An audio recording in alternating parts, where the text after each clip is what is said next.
I had a Okay. question for you, James.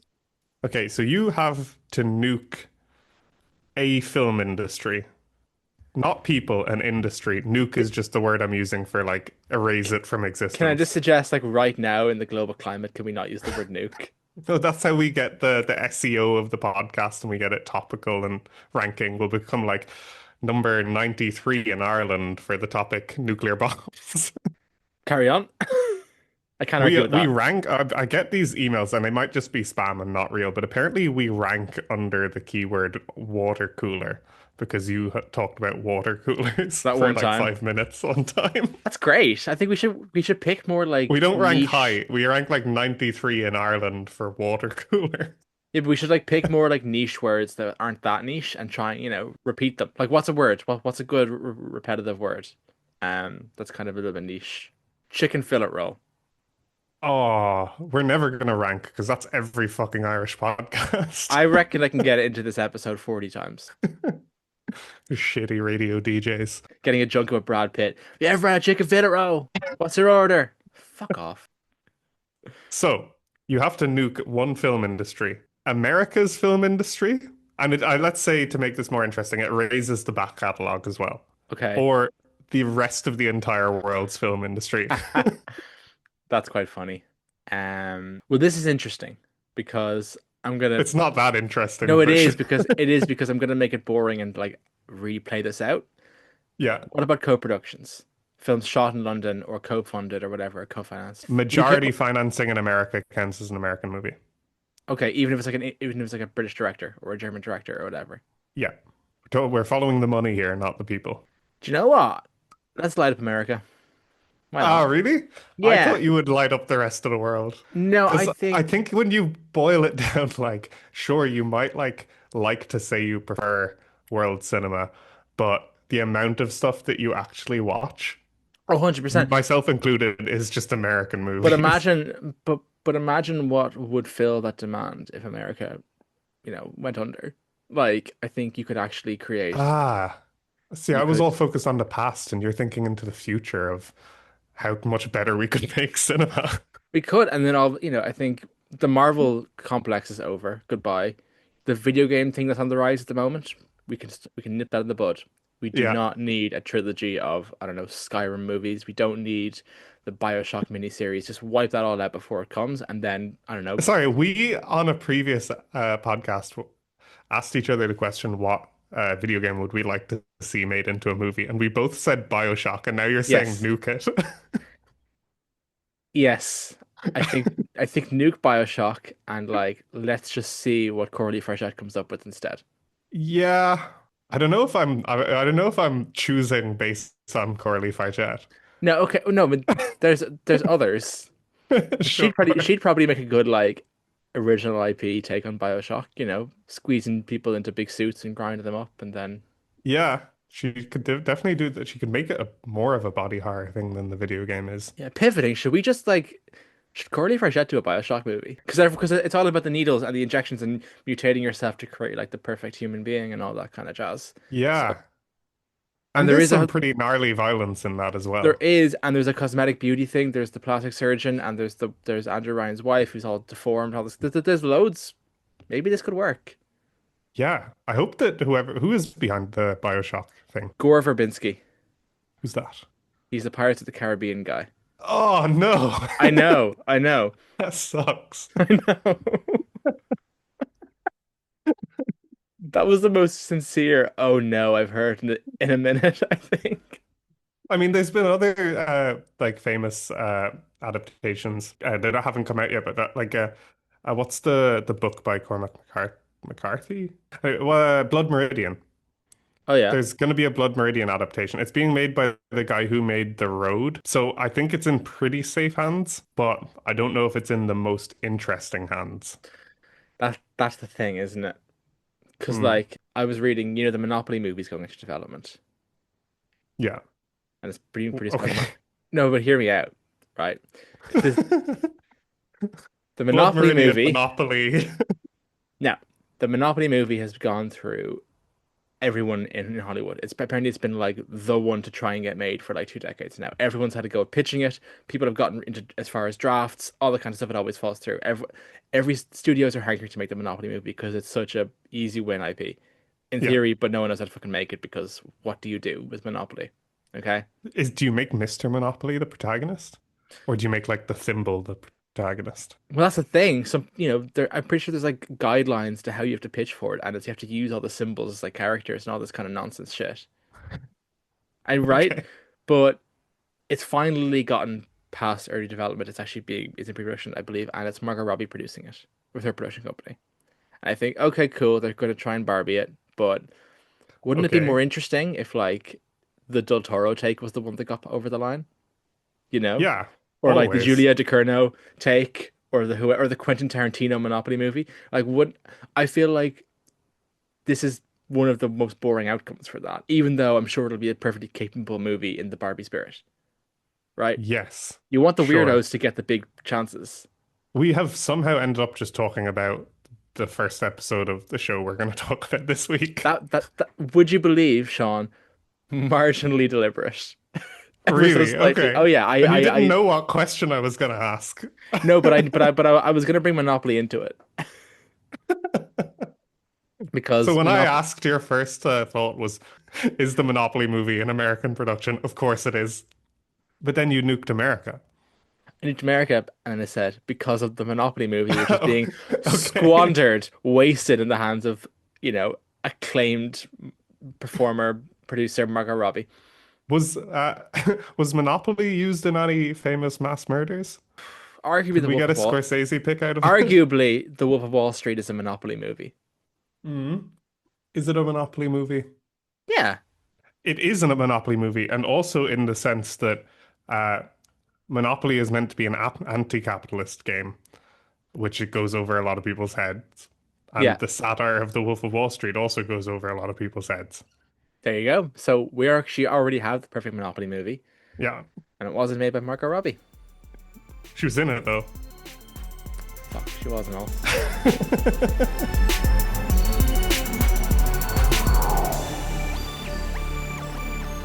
Hello and welcome to Love It or Slate It with Sean and James, a movie podcast where me and James, I'm Sean by the way, talk about movies that we love, hate, and feel indifferently about if we're stuck for content. But our podcast has a little twist to make it original. What's that twist, James? Thanks, Sean. I'm James, by the way. The twist of our podcast is that every episode is exactly 30 minutes long, with bits at the end that aren't about the episode, aren't about the topic. But we set record at the start. We do 30 minutes of content on the film or show of the week. Then we move Yeah, on. It's very much a one take kind of show in the spirit of what we're covering this week, which is The Studio by Seth Rogen and Evan Goldberg. you didn't hugely bring the energy there. Now, normally I But I was feel trying, is the Peter Hayek guy also, did he also make it? I'm not sure. I think it's the Rogan and Goldberg team. It's their, Okay, cool. posse. We But can I just would say say Rogen Goldberg. I'm just gonna flag. Normally we would retake an intro like that, but in the spirit of the studio, we're gonna roll through anyway, and we're gonna just Exactly. this is gonna be a little bit less polished than usual, but it's gonna be A authentic, genuine oneer. a genuine oneer. Yeah, yeah. We're even recording in one take. Um, And we're going to start recording right now. Great. So the studio. Recording It's time, that is, timing. the studio. The studio. I saw this before it blew up, as in because I got a screener because I do TV coverage sometimes, and I Hmm. really, this is sounds like I'm bragging. It's going somewhere. Okay. You're always kind of bragging, but that's No, okay. but That's it's going part of your somewhere. character. It's it's going somewhere with like purpose, which is I saw and I thought this is class. This is very funny. Great cameos, great references. It's very inside baseball. Is Are 99% of people can understand what's going on? To I, my pleasant surprise, it's huge. I think it's fair to say it's really sort of popped off. It's yeah, got a big audience. It's always in the top 10 on Apple. Everyone's talking about it. What do you think of the studio, Sean? I enjoyed the studio. Mm. What you're saying about it being very inside baseball, I don't know. I think that's not, I mean, it's not that difficult to comprehend what's going on in it. I don't think. No, but Sarah Polly is a guest star in it. I don't think most people know who she is. And while you can Um, enjoy that episode without knowing who she is, as I did. Recognizing her, I think, adds a significant, like a great layer to the joke, which is that this is an actual indie director who probably could only afford one shot of Warner, and Seth Yeah, Rogen is stumbling around terrorizing the set, right? It adds, sure. I think, the more you know about the industry, the more the show rewards you, which is why I think it's interesting that people of very different levels of interest in Hollywood are getting similar pleasure from it. I don't think there's that big a scale as like if you recognize all the cameos, I think it's adding like a couple of percent on your enjoyment, but I don't think it's scaling that fast. No? No, Okay. Well, let me because put one. you get the idea, right? Indie director. You Okay, get I the get the idea idea. even if I don't know that you're actually an indie director. Sure. No, it's I'm sure there are people who really enjoyed this who didn't even recognize Martin Scorsese. I think that one's I think most people know who Martin Scorsese is. I At least to think look you're at. overestimating how many people uh, follow movies.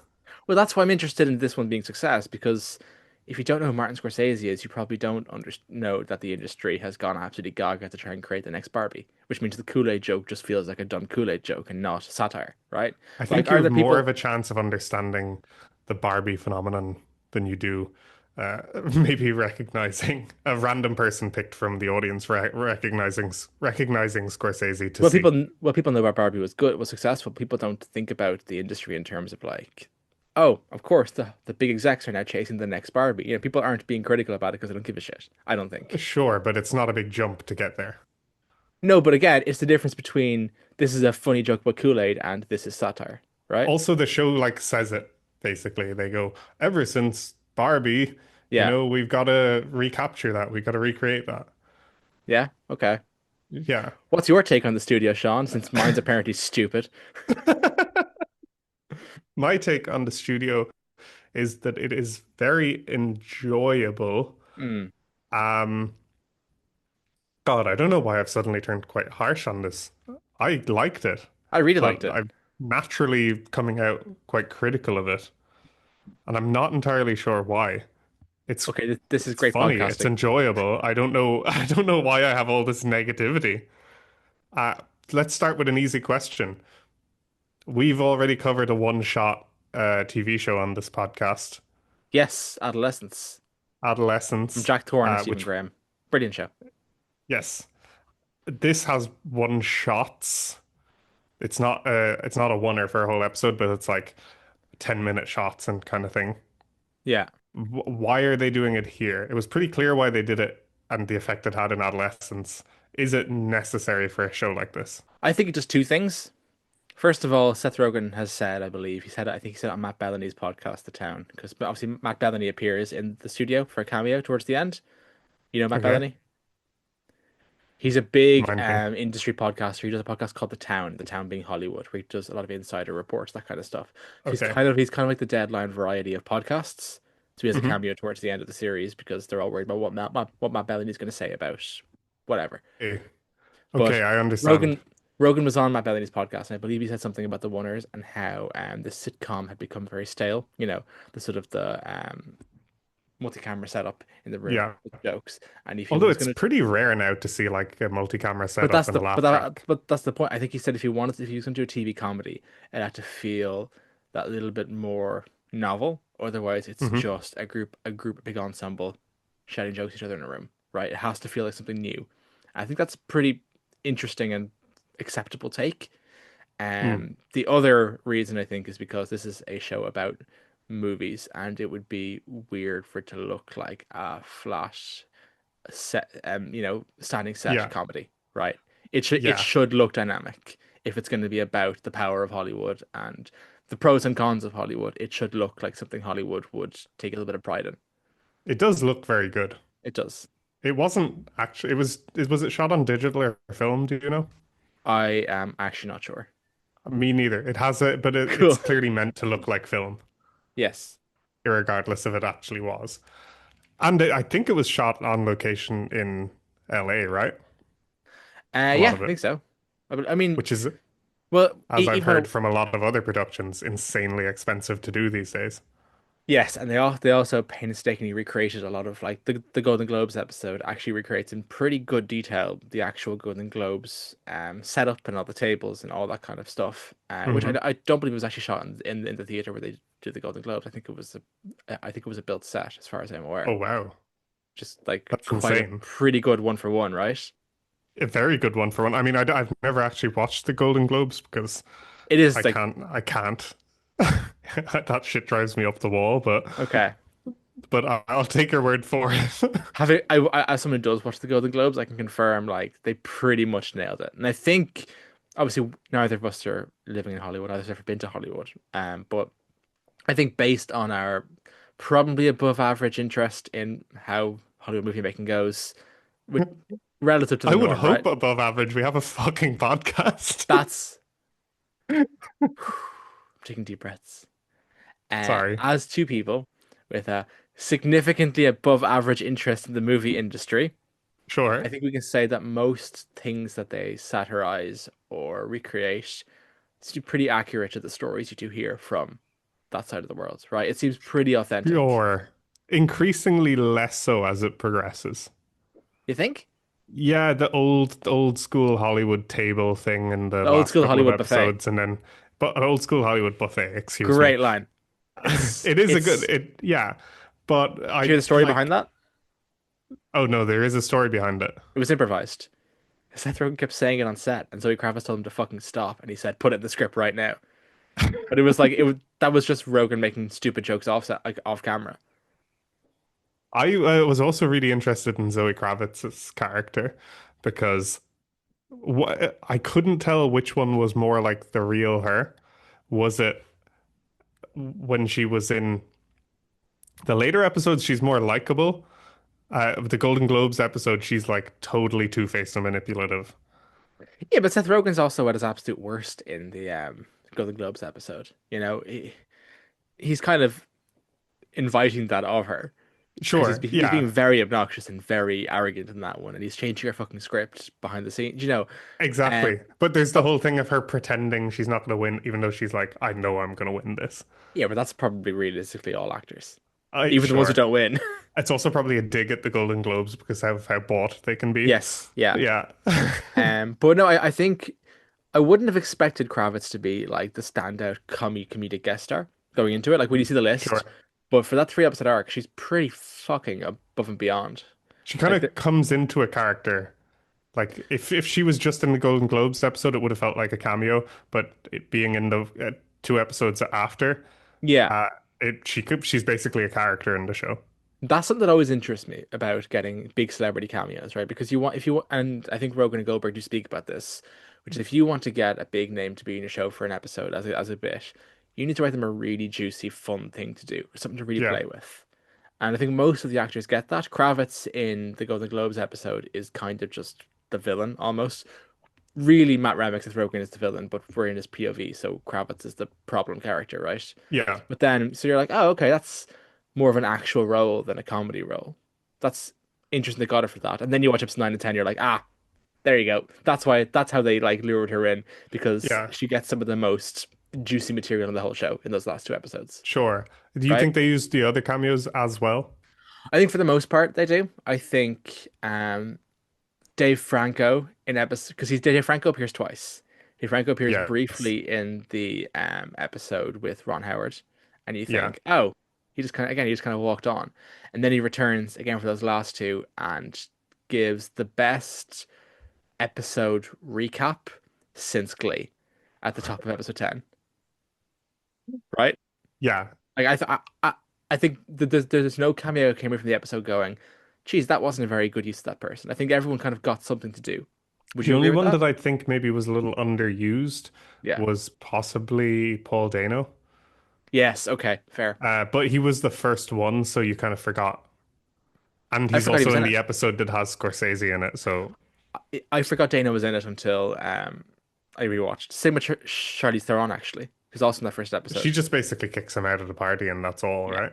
That was a walk on. That was the joke Yeah. here is we're actually going to book you, get you in. You're going to say get the fuck out of the party and walk away, right? Like Yeah. we're going to all the trouble of booking you, signing you, and that's it's just to tell me to fuck off. That's good. The Steve Buscemi one was funny as well. Also, when he says his name is Buscemi, or he pronounces it. That I'm Is pretty sure that's not how his name is said, right? but you're a stickler for this, right? Because you have the whole thing about Wes and Wes as well, Wes Well, Anderson. no, Wes Anderson is actually Wes Anderson. He Say says them, but Wes. can you say them both again? Wes with a Z and Wes with an S. And which one's correct? Wes with an S. Okay, Yeah. because you were But no, everyone notorious, says Wes. but you were notorious back in college for correcting people about this regularly. Oh, I don't So think I someone would say correct. Wes, and you'd be like, actually, it's Wes with an S. Now That's I'm not starting to entirely feel true. how I'm exaggerating you slightly, feel whenever I kind of bring up this stuff with you. It does feel very targeting. doesn't it? You do feel like your reputation is being put out here on the line. This is a very dangerous podcast we do. Yeah, no, did you do a favorite cameo in the series? I think it was maybe Dave Franco. Yeah, He was just hilarious. goes Obviously for it. Scorsese and all the other ones, but the Dave Franco one stuck with me the most. Um, but Scorsese crying into the person's arms is like the funniest background image to kick off the to finish wrap up the first episode. Like you think he's gonna get angry, tell him to fuck off. Then he's just yeah, crying into someone's arms like a tiny little old man, just like tipping over. And he looks so like weak and defenseless, and it's the most it's so cruel, it's so ghoulish. I love it. I mean it is crazy to think that Scorsese struggles to get stuff made, which by We all know it's reports true. is the case. I mean, yeah, Apple made his most recent film, so that's probably why he was open to doing a cameo. And they Which actually, brings yeah, Sorry, it brings me to a point. When they tell them that they've axed the movie, but they don't tell them that they bought the rights from him, so he can't make it. yeah. He says, "I should have just taken this to Apple, like my last movie. Yeah. That's what I should have done in the first place, or something like that." Is there a little Apple propaganda going on in this show? Oh, almost certainly. It's the same way that everyone uses an iPhone, all that kind of shit. But Hmm. I'll I'll offset it with something interesting, which go back to the Golden Globes episode again, which isn't my favorite, but it's probably one of the most interesting ones. Ted Sure. Sarandos has a big role in that. I say big in quotation marks, but he's the most powerful. Sure. He's probably the most powerful producer in Hollywood, if not up there. Yeah. And he just pops up to get thanked in everyone's speeches and meet Matt Remick in the bathroom. And he's Yeah. obviously Ted Sarandos is the Netflix guy. Yeah. So the Apple guy gets no feature, but Ted Sarandos gets like an episode where he's one of the big punchlines. Isn't that He's a interesting? punchline. But sorry, he's a punchline, but he's upheld. He's not disgraced by it. He's not disgraced, but they do say that he writes in his contracts that people have to thank him in their speeches. That's true. And he also does has this thing of being like, I'm not a creative, I'm a CEO. Yeah, but are both those things not true? I don't know. They are true, but you can also understand why, like Matt Remick, Seth Rogen's character, even if you were in that position, you wouldn't want to admit that you have like you don't care about the creative. No. But that actually brings me on to And something. Yeah, go. sorry, you go. I was just going to say also that, the only reason you get thanked is because it's contractual. You Yeah, wouldn't want that that's. to be. I think some of it is fucking contractual. They all have to thank the Hollywood Foreign Press when they get a Golden Globe as well. It's the I mean, first you always person. hear rumors about shit that's contractual and shit that's not.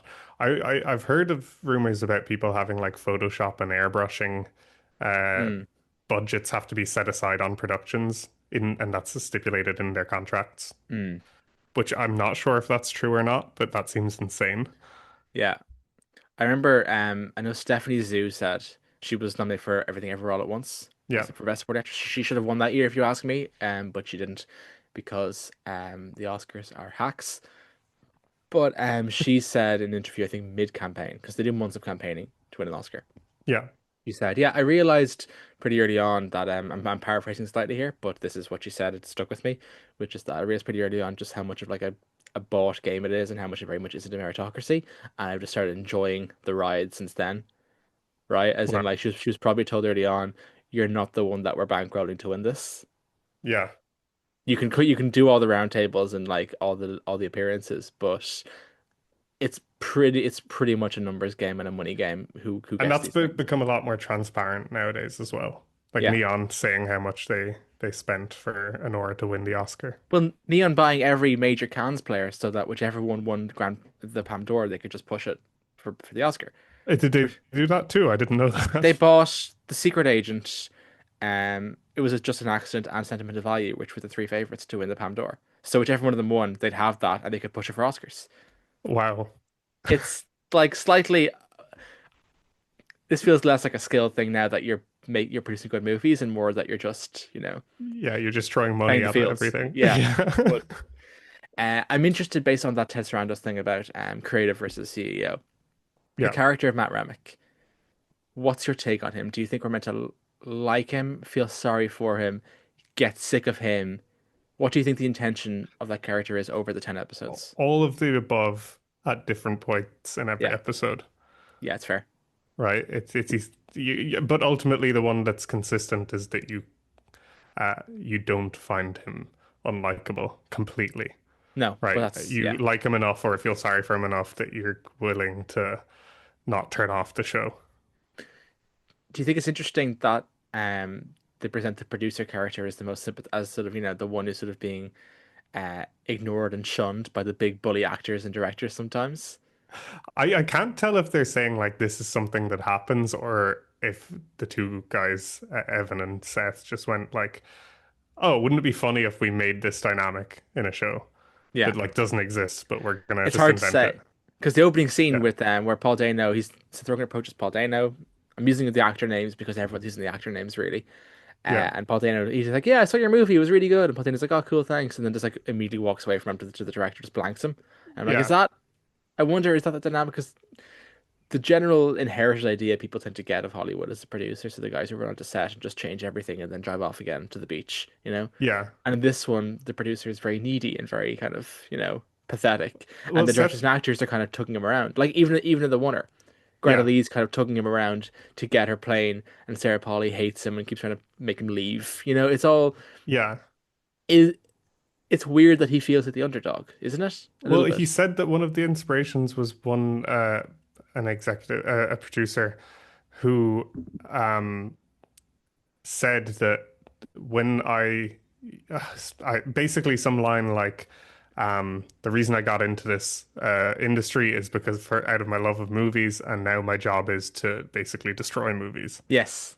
Right? That's basically the whole inspiration for the show. So, what was the question? Do you think it's strange that the producer is being presented as the underdog? Um, yes, but I think that's the whole point, That they see right? themselves as the underdogs? Like that's how producers perceive themselves as I the know. guys who are. I think it's more like I'm sure most producers don't care. I'm sure they are just operating like businessmen, Hmm, or not most, but a good portion of them. But I think the reason this producer is the underdog is because Seth Rogen is exploring this character that you would never think of, one who loves movies and to be successful in Hollywood has to destroy movies, yeah. right? I think that's why Matt Remick is the underdog. And like even if you compare like Ike Barinholtz's producer character, Sal Saperstein. Sal Saperstein, Sal Saperstein is not in any way presented as an underdog. He's just kind of ruthless. No, but he's kind of like I, I want to He's a talk about scumbag and ruthless, but he's funny. I want to talk about the series cast around Rogan because I feel like Seth Rogen and then all the big celeb cameos are drawing all the attention. I Yeah, think there's a really strong base ensemble around Rogan as well. I think Ike Barinholtz is giving one of his best performances ever as Sal Saperstein. I yeah, think Chase Sweet Wonders is brilliant as the assistant who gets pumped up way too early. That late millennial, Quinn. early Gen Z Quinn, Yeah, sort of, a little bit naive, a little bit like let's make art movies, and then but also kind of pretty rigid and full of herself and not compromising in her own. I think yeah. and Catherine Hahn as well as the insane marketing. It's like I think there's a Oh yeah, that's the really only one I have an issue with. oh you don't like her, I love Catherine Hahn. but you I don't like think this she's fantastic. but not this This character. role, a little bit too cartoonish for me. Yeah, okay. I think it's a cartoonish role as a job. Like her job is to make the Kool-Aid Man sexy. Yeah, sure. but I think it's something. I think it's the costume that was just overdoing it for The me. like the re like the really obnoxious like Y2K meets 16-year-old Yeah, TikToker outfits that she yeah, wears. Yeah. yeah. I can see how for some it could have worked as a joke, but for me it was just like I think this character would have been funnier if they subdued that part a little bit, Yeah. and had it all in her like the way she acts, not Sure. in all these the costume or whatever. Sure. I think that's fair. But I do think the scenes with that little mini sort of core ensemble produce some of the best back and forths and jokes of the show. Like my favorite Yeah. episode is built around one key centerpiece, which is the four of them looking at the board with the cast on it for the Hmm. Kool-Aid movie Oh, you're talking and about the the casting one. yeah, that's a And common favorite episode. but the way they talk each other into thinking they're being racist or not racist or Yeah. problematic or not is like some of the best satire I've seen in a good bit of this industry. I think it's hysterically funny and it's the one I go back to. I love Here's that episode. my question that Yes. is maybe, and I'm not sure how I feel about it. The show is, I can't tell if its speech wants to be fully like more critical of Hollywood or to be more of a love letter to Hollywood. And even in its criticisms, they're all Hollywood insiders. Yeah. So they're like, I can't, I don't know, it kind of complicates it for me that they're all super established Hollywood people. Yeah, I think, and this is only this is only my pure speculation, interpretive read of what they're going for. There are certain things about the industry that they objectively hate, and other ones that they find funny. And the casting episode is the perfect example of that, in that they spend most of the episode worrying about the races and the optics. Yeah, And I think Rogan and Goldberg pretty clearly see that as absurd and an absurd issue that people are, get so yeah, caught up in this stuff and like the inclusivity algorithms and all that kind of shit. And yeah, the joke at the end is that people really care about the fucking use of AI, right? yeah, yeah. And the punchline is they're caught up in this non-issue. And the Mm, real issue, they're like, well, you guys care about that one instead? I think the takeaway there is that they think the casting stuff is funny and the AI stuff is like, cop on, right? I think there's two sure. levels of satire. I think there's satire that's like, you guys are being idiots, and the satire where it's like, this is like a genuine problem. Yeah. Okay, those are That, quite big targets. There's some more like things that they target throughout the show a little more to the peripherally. So for mm, example, just the general kind of power trips, ego and shit like that you get yeah, on sets. Probably most on display in episode 2. the winner. I can't tell what they're saying about that. Are they saying like this is a really like there's kind of a rotten core to the way this industry operates and like people get treated like shit, they'll get fired for something that's not their fault. Or but like I don't think they present that and you see all that happening. I don't think it's one of the things that they have an issue with. I think it's maybe one of the things they like about the industry. Is that it's so driven by human error in its It's own way. driven by human error, it's driven by ego. People are Yeah, terrible to each other, which from an outsider perspective is funny. It's like watching an episode of The Thick of It, yeah, but like it's led to a lot of people in the industry having fairly horrible lives. it has. And I I but th I don't know if that's like for like sometimes it felt like they're being really critical of it, but like I'm sure even shooting this show was like that at times, you know? yeah, yeah. I mean, with the fucking Wonders, I'd say it was an absolute nightmare to shoot. Right? I'm I would, sure they yeah. fired a PA for something small. Oh God, yeah, 10 of them. Um, my feeling on why the Wonder is placed where it is, right? That after episode one, which as I mentioned earlier, you get this weird thing of, oh, the producer is the sympathetic, hero, and the directors and actors are the difficult ones. Sure. Episode two is No, but the kind of directors and actors are also the more relatable. sometimes they're pretty like Zoe Kravitz in the Golden Globes episode isn't likable. Olivia No, Wilde in the Noir episode isn't likable. Like I they're said it. I think I said it recently. I fucking hate a noir episode of any TV show. It drives me nuts. It's so annoying. yeah, but like it seems very aware of how forced it is. Like when he They goes on the tread. always do, though. They're always doing that. No, but the joke here is like this is like very tacked on. Yeah, but they even any show that does like a spec script episode that's a Yeah. noir episode, they always are aware, oh, we're doing noir, it's tacked on and stuff, but we're gonna have fun with it. It just, I just never enjoy it. Well, I think that's probably my least favorite episode for other. I think it's just the one with the least good jokes in it. Yeah, Uh, but my thing with the Sarah Polly episodes, I think after episode one, which is all about this guy really wants to make good movies, he's trying his best, but he's cursed to ruin them, whatever, as you yeah, said. Episode two is kind of like, let's clear this up early on. There are a lot of indie films getting fucked over by these idiots who are driven by ego, right? So yeah. we can get back to the party in a minute and It go through also Matt Remick's contradicts the whole idea that he's cursed to ruin them because part of he's it just is just, actively ruining it. yeah, Yeah. he's just like not good at his job. It almost feels like we've introduced it now. Pause. These guys fuck up a lot of movies. Now let's get on with him trying to make good movies. It's Yeah, kind of early on, setting the stage, making clear that they're not saying the producer is a force of good at all times. When it yeah, comes to indie films, especially, they hmm, tend to blow everything up. yeah. And then once we've established that and we've done our homework and we've demonstrated, we're not shills, let's get on with the fun stuff and get him pushed over by Ron Howard. You know? So, but for you, just to answer that quickly, is it more of a love letter to Hollywood or is it more of a criticism of Hollywood? Yeah, I think it's a love letter in the truest sense, in that it's a love letter acknowledging the flaws and all, right? Mm. Like this is a very broken industry, but every now and again, for some dumb forced reason, something really cool comes from it. The thing that I found a bit weird was they were like, they say it in the first episode, we're like 30 years too late joining this industry, as if Yes. things 30 years ago were perfect. I think things 30 years ago in the industry were potentially even worse. 30 years ago with the 90s, yeah, Yeah, maybe, but I imagine what Quinn probably means by that is it's easier to get mid-budget movies made, right? sure. You're not just making the Kool-Aid blockbuster. Yeah. There was other films available and the industry was healthier in that respect. I imagine that's what she means by that. But yes, I take your point. The industry was never great. Exactly.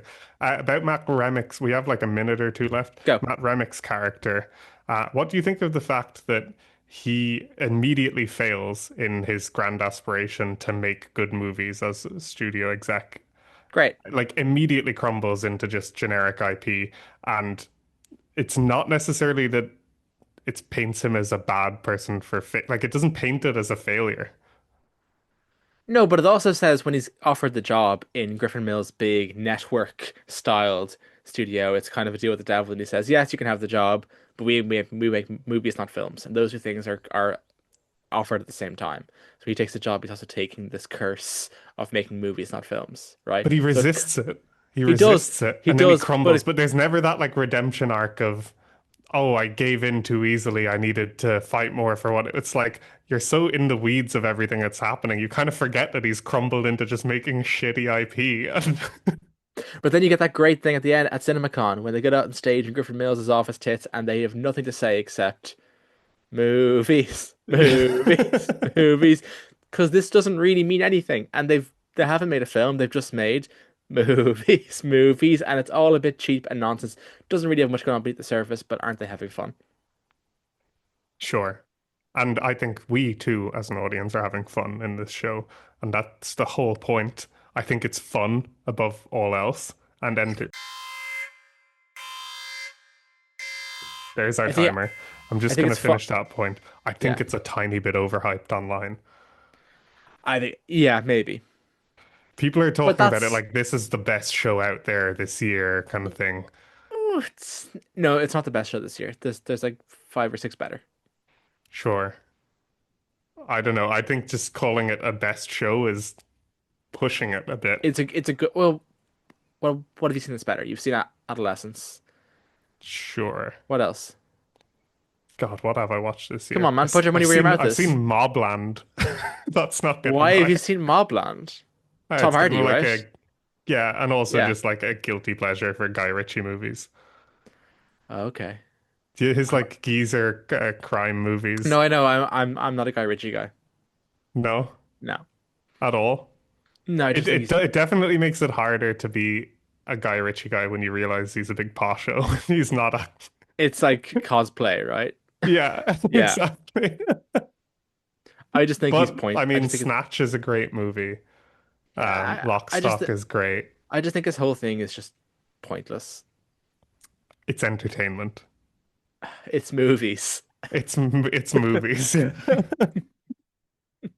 And I feel similarly actually about this. I mean, this is better than Mobland, but Good. this is entertainment, you know. It is. It is, and you can we can analyze it all day long, but at the end of the day, Matt Ramick really wants to make films. He's making movies. That's what the And show actually, is. as entertainment, it's very good entertainment. I enjoyed it. I was watching them on the Wednesdays as they were coming out.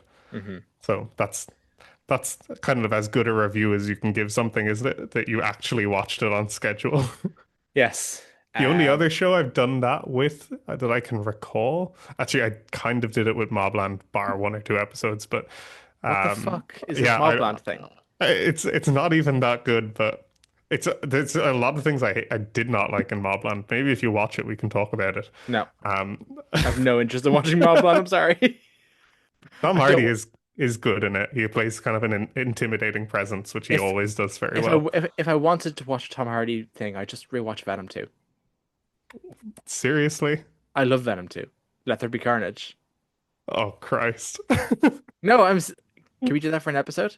I want you. You're not beating the Marvel fan accusations. I want you to watch Venom 2. Wait, is Venom Marvel or DC? Venom is It Sony. doesn't matter. I'm sorry. Sony, which I is know. No, kind of look, Marvel. hear me out. I want you to watch Venom 2 and tell me with a straight face that you didn't think, huh, that was different than I expected. Because that is exactly the reaction you will have. Venom 2 is a singular film. And I'm not saying it's good. It's not good, but it is singular. Do I need to watch Venom 1? I would recommend you don't. Okay, just jump straight into Venom 2. I think I Venom can do 2, Let that. There Be Carnage. Woody Harrelson plays Carnage. Oh, I like Woody Harrelson. Yeah, he's doing a silly voice the whole time. Oh, okay. Tom Hardy also doing a silly voice, so when they have a scene together, it's like Yeah, Tom Hardy's very American disorienting. accent is very, like, strangely high-pitched for someone who speaks in his British accent so deeply. Yeah, yeah, and he mumbles and is very anxious, and you don't understand how he got a job. You know, like he just seems he's very brittle, and Do you know it's who also fascinating. did a similar thing with their American accent? Mm. Have you seen the movie Wanted with James McAvoy Yes, and what's her face, Angelina Jolie, yeah, and Chris Pratt. and Chris Pratt? He gets hit in the face with a keyboard, Boom. Yeah, and it spells out like "fuck you" or something with the keys in the air and like bullet time or something. Anyway, James we McAvoy used to does make this real like. films. We used to make real films, man. James McAvoy does his kind of like, they keep doing this when they're doing their American accent, and it's really Yeah, high pitched as well, and I don't understand why. it's great. Well, I What know. is that? Well, sorry, I know why he does in Venom because you know he also voices Venom. And Venom has a deep accent, Venom is a deep very voice. deep, aggressive voice. So when they're talking, and most of the film is them talking to each other. So Tom Hardy has to do two separate voices, so he's clearly chosen the far extremes. So he's Seriously, please watch this film. so It's he does so like odd. the demon voice and then like a Mickey Mouse voice right Yeah, next he's to like, it. it's like, hey man, I don't know if we should kill these people. No, we must kill them. It's but both of them are him. It's like an asylum film. Please watch it. It's so odd, and I can never convince people that it's not just a superhero movie. It's barely a superhero movie. It's just Tom Hardy doing voices. It's You know very what? We odd. haven't done some kind of Marvel Schlock. trash in I at would least love, 2 weeks. I would love to do Venom. Let there be carnage with you. Sure, let's do that next week. Great. Now I have to rewatch Venom. Let there be carnage. Fuck's sake. Yeah, great film. Okay.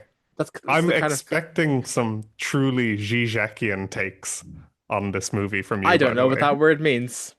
Zizek. No, Slav. I can't even say his first name. You know Zizek. no. Zizek. Zedek. No. Oh, okay. You're gonna have to get into Zizek as well this week. What is Zizek? Zizek. He's he's a philosopher, basically. You just name dropping fucking philosophers in the show now. Yeah, you did a guy last week. Ibsen. Yeah. Okay, I see she's like here. What's his thing? What's his take? Oh, he's just nuts. Okay, great. I give it. I can do that. I can make the case for Venom, and Tom Hardy and Andy Serkis as the director. He did the Pervert's Guide to Ideology or something. Okay. Wait, no, what's it called? Let me just look this up and I'll just edit out me typing. Ah, sorry, he did the Pervert's Guide to Cinema as well, which is him doing film analysis. It's a movie. It's a documentary. Okay. Might be worth watch if you want to fully try and get into his mode of film Do you criticism. want me And to then watch this before the episode next week? this is a treat. You just watch this in your own time as you like. Okay, Go great. down a Zizek rabbit hole and I yeah. worry how we come across if I'm recommending Venom 2 to meet you and you're recommending Zizek to me. Zizek is not a highbrow thing to recommend. So Venom 2 arguably higher brow. I wouldn't say higher brow, but Zizek is very much a philosopher of the people. Okay. Like I get him in my YouTube reels. Oh, do you get that guy on TikTok who teaches Marxist theory between TikTok dances? No. It's so good. So the video starts and it's just like this middle-aged balding dude. He's a bit of a belly and he's doing like I don't know, hot to go or whatever for 5 seconds. And he stops, the music cuts out and he goes, "The reason why we must seize the means of production is," and just 30 seconds of Marxist theory and then finishes with the rest of the dance. And it's like mesmerizing. I watch all his videos. I've learned so much. You clearly have a very blessed algorithm. I take a lot of pride in my algorithm. I also get a lot of chess strategies now. Really? Do you Yeah, play but they chess? I'm thinking of getting into it because the TikTok algorithm keeps telling me how to play. But it's I swear to God, I'm gonna sound insane here. There's something a bit ASMR about watching like tech chess techniques play out while like calming music plays behind them. And are these live chess games or are they on like chess.com? Oh no, they're like it's like a digital board. But like it's kind of, you know how some people watch like soap carving and shit on TikTok as like a calming thing in the evenings? Yeah. The chess thing is kind of cool. It's Mm, kind of okay. nice. Yeah. I It's not like that we're into the point of like these algorithms are so deep now that like your way of relaxing is no longer go away from the phone. It's like go to a calm space in the phone. and the phone knows when I need my cam space as well. I actually That's what deleted Instagram today because I'm just spending too much time just I mindlessly miss, but scrolling. you always send me such good content on Instagram. That's very generous of you to say. You do. I'm always like, oh, Sean's message. I bet this is a good one. I'll open it in 2 to 6 days. It's usually something about podcasting. It is. Or or reference to a podcast that I forgot we recorded. Yeah, yeah. I got like a full-blown Final Destination algorithm at one point, Hmm. slightly shortly after we did our episode. Do you remember? It was just I do because I received that entire algorithm off you in yeah. messages. Okay, speaking of algorithms, Sean, where can people find more from us and where can they get in touch with us and all those kinds of things? Well, actually, Apple and Spotify. No, I don't know about Spotify. Apple Podcasts doesn't really operate based on algorithm recommendations. Not that I know of, not in the same way that like YouTube or Instagram does, at least. I'm not sure Hmm. about Spotify. I don't use that. But you can find us. Wait, did you ask about getting in touch with us? Both. Well, we probably shouldn't be saying where they can find our show if they're listening to our show. But if you're on Apple Music or Spotify, Apple Podcasts or Spotify, click on the show notes, and from there you can get to our website and on the feedback form, drop us some feedback. You could give us feedback or you could give us positive comments. You could give us suggestions for things to talk about. If you want to come on the show, make a good pitch. Maybe we'll bring you on as a guest and interview you. Yes. That'd be fun, Yes. wouldn't it? Make it a filmed slideshow if you're going to do that, please. Yeah, we want PowerPoints for sure. Yeah. Yeah. Yeah. Or Keynote, whichever you prefer. Who the fuck uses Keynote? Tim Cook. I'm sure the characters in the studio all use Keynote for their Yeah, presentations. Yeah. exactly. And they all use numbers instead of Excel. Yes, Yeah, yes, yeah, numbers, of course. yeah. The hit app numbers. On that note, please tune back in to see us talk about what's it called next week? You know what it's called. Venom. Two. Venom 2 next week. Specifically 2. I will not have seen Venom 1. I don't think you ever should, Yeah. Um, it's been but great. It's been a fun time. it's been real. Sure. Well, it's a little bit, performative. As Tom Still. Cruise once said, see you at the movies. See you at the movies. That's our new sign off. Totally original. Didn't come from anywhere else. Bye. Bye.